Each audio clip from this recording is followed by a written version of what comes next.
بسم اللہ الرحمن الرحیم۔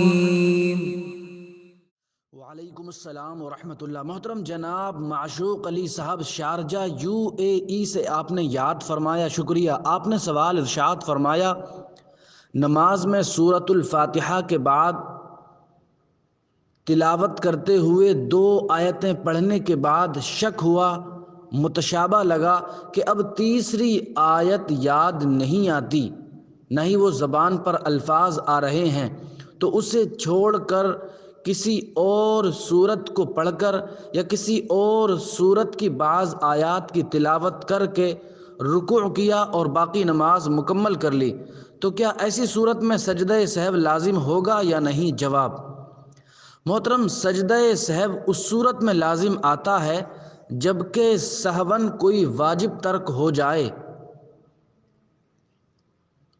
واجب جو نماز کے واجبات ہیں وہ تو ہیں ہی ہیں، ساتھ ہی ساتھ ایک فرض سے دوسرے فرض کی ادائیگی کے درمیان یا ایک واجب سے دوسرے فرض کی ادائیگی کے درمیان اتنی تاخیر کرنا کہ ایک رکن کی بمقدار یعنی 3 مرتبہ سبحان اللہ کہنے کے برابر انسان خاموش ٹھہرا رہے، تو یہ بھی ترک واجب ہے۔ اگر سہون ہو تو اس پر بھی سجدہ سہو واجب ہے۔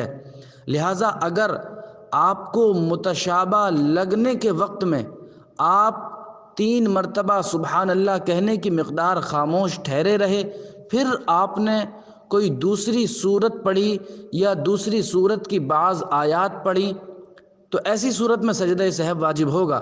البتہ آپ کو متشابہ لگا، یاد نہ آنے پر آپ نے کوشش کی، پھر آپ نے کسی دوسری صورت کو پڑھ کر یا دوسری صورت کی بعض آیات کو پڑھ کر رکوع کر لیا اور اپنی نماز مکمل کی، تو ایسی صورت میں سجدہ سہو واجب نہیں۔